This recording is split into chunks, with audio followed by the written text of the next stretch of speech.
François Hollande, Pascal Canfin a tenu sa première conférence de presse depuis son élection. C'était un moment très très attendu. Vous en arrivez là, il y a quelques minutes, quelle est votre première impression? On a vu un président normal ou un président de combat?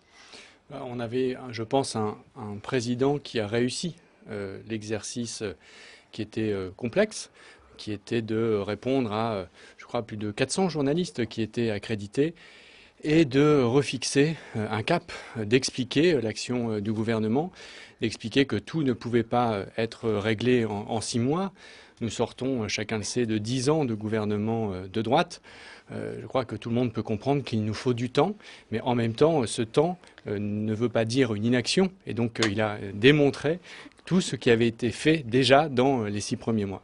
Oui, il a commencé par une espèce d'auto-bilan pour rappeler qu'il avait fait des choses. C'est un peu l'idée qu'ont les Français, selon vous, que ce gouvernement n'a pas agi pendant 6 mois. C'est un peu contre ça qu'il s'est battu, François Hollande, ce soir?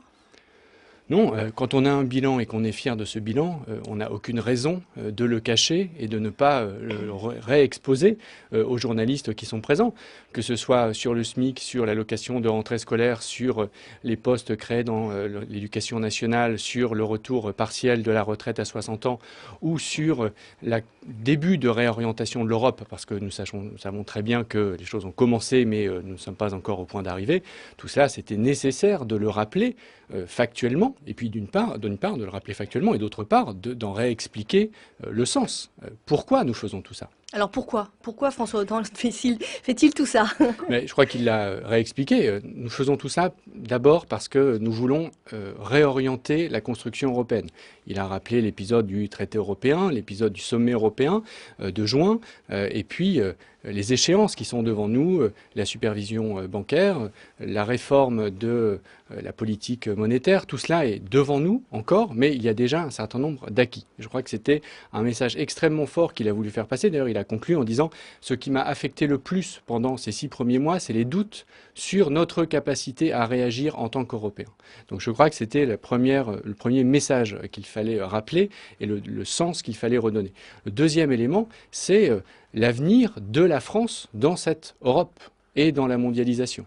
Et je crois que, de nouveau, le cap a été rappelé, c'est-à-dire nous voulons une France qui soit aussi tournée vers la conversion écologique, la transition écologique, qui est un des éléments importants de ce gouvernement, et je le précise tout de suite, parce que ça avait fait l'objet d'un début de discussion entre nous, le report de la fiscalité écologique qui avait été évoqué en Annoncé pour 2016. 2016, oui. Voilà. D'ailleurs, vous aviez tout de Et suite tout de suite, marqué j'ai le réagi. coup, là, hein. Nous en avons parlé avec le Premier ministre, avec le Président de la République. Et aujourd'hui, il a rappelé qu'une commission serait créée pour faire des propositions dès le premier trimestre 2013 sur ces questions. Et donc, le cap du projet de loi de finances 2014 pour introduire les grandes réformes de fiscalité écologique qui sont nécessaires aussi à la compétitivité de la France et à l'avenir de son industrie, eh bien, a été refixé. En même temps, il n'a pas fixé de calendrier non plus, là, pour le coup, hein. L'échéance du premier trimestre 2013 Pour comme faire des étant... propositions, Oui, mais mais si vous voulez, si vous faites des propositions en 2013, c'est pour les appliquer. On est loin de 2016 quand même. Donc je pense que nous sommes revenus, et nous nous en félicitons, au calendrier initialement envisagé. pour revenir 2 minutes sur les histoires de financement et de budget, vous avez un objectif, stabiliser l'aide au développement. Est-ce que dans un contexte de contraintes budgétaires plutôt importantes, ça va pas devenir très difficile? La stabilisation, ce n'est pas un objectif, c'est un acquis. La Est-ce que question, ça va le rester? dans le projet de loi de finances 2013, oui, bien évidemment, puisque je ne vois pas, sauf erreur de ma part, d'amendement parlementaire qui irait dans un sens différent et le gouvernement ne va pas changer d'avis. Donc c'est acquis pour 2013. Et nous avons engagé une stabilisation prévisionnelle sur les 2 à 3 prochaines années, puisque nous travaillons maintenant pour une meilleure cohérence des politiques publiques dans un cadre budgétaire sur 3 ans. Nous allons le faire, cet engagement, encore une fois, non pas simplement parce que ça correspond à nos valeurs de solidarité, même si c'est extrêmement important, mais aussi parce que ça correspond à nos intérêts. Et je crois que les Français sont tout à fait prêts à l'entendre. Chacun voit bien qu'au Sahel, parce que le président Issoufou, président du Niger, était à Paris aujourd'hui pour une grande conférence pour lever des fonds pour le Niger. Et il a dit la première menace aujourd'hui sur la sécurité de l'Europe, c'est pas l'Afghanistan, c'est pas la Syrie, c'est pas l'Iran, c'est le Sahel. Et si nous étions amenés à avoir sur le terrain, piloté par les Africains, une opération militaire, elle coûterait beaucoup plus cher que l'aide publique au développement. Et donc nous avons intérêt à maintenir au minimum, et je l'espère, lorsque le gros de l'effort budgétaire sera passé, donc 2014-2015, pouvoir réaugmenter notre aide publique au développement, c'est encore une fois notre intérêt. Et finalement, le rapport coût-avantage est très intéressant, y compris pour les contribuables français. Vous avez tout à l'heure lié l'aide au développement et la sécurité. Vous avez parlé du Sahel. François Hollande en a reparlé encore aujourd'hui. L'intervention se prépare, une intervention militaire se prépare au Mali. C'est ça aussi ça l'objectif, c'est assurer la sécurité en soutenant logistiquement une intervention militaire dans un pays L'équation, c'est pas de développement sans sécurité, pas de sécurité sans développement. C'est pour ça que nous soutenons au niveau international toutes les initiatives qui vont concourir à augmenter les fonds de la communauté internationale pour le développement du Sahel. Nous aurons l'occasion peut-être d'en reparler lorsque nous renégocierons le budget de ce qu'on appelle le Fonds européen de développement, c'est-à-dire l'argent que l'Union européenne consacre au développement et pour lequel nous sommes le deuxième contributeur derrière l'Allemagne.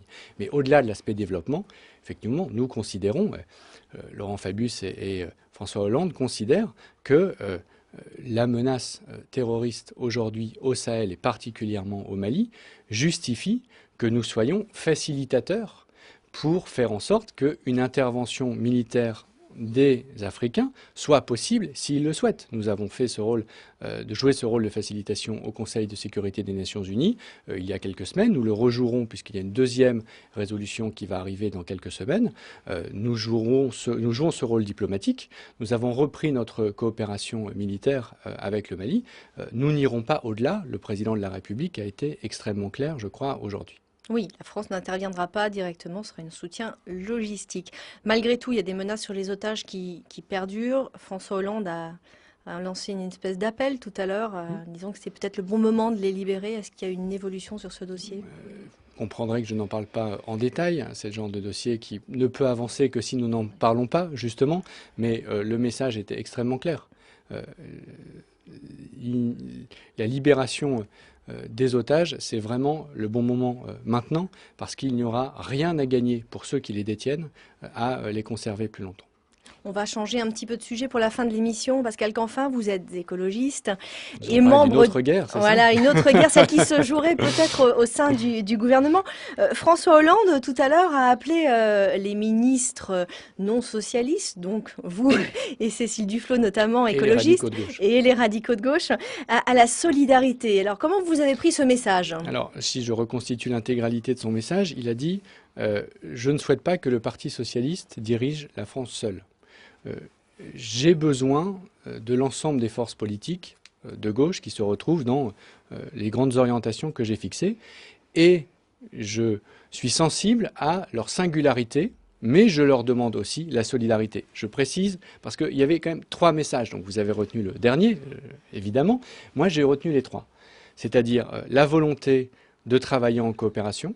Et donc je crois que ça ferme les débuts de polémique qui avaient pu avoir lieu la semaine dernière sur notre participation au gouvernement. Rappelons même si, encore pour les une fois, auditeurs que Jean-Vincent Placé, président du groupe écologiste au Sénat, avait émis des doutes sur la nécessité pour les écologistes de rester au gouvernement. Vous savez, il est sain à tout moment et régulièrement de se poser la question de pourquoi nous sommes là. Ça n'est pas une rente de situation, ça n'est pas un dû, ça n'est pas un privilège. Si nous sommes là, c'est pour faire quelque chose. Et donc, nous nous posons la question en permanence. Et encore une fois, sincèrement, je crois que c'est à mettre à notre crédit. Parce que si nous faisons de la politique, c'est pour changer les politiques publiques, participer au débat d'idées. Si à un moment donné, nous faisons le bilan que finalement, nous n'arrivons pas à nos fins en participant au gouvernement. C'est pour ça. 6 mois, c'est quand même très tôt. Bien évidemment, c'est exactement le message qui a été envoyé par Pascal Durand, le secrétaire général national d'Europe Écologie Les Verts, qui est de dire il est sain de se poser cette question, mais on ne va pas se la poser tous les 4 matins. Et donc, nous avons fait ce choix stratégique au printemps. Nous avons fait un tout début d'explication et de pré-bilan aux journées d'été, à l'automne, en août 2012. Nous le referons l'année prochaine. Mais on ne va pas se poser la question, effectivement, tous les 4 matins.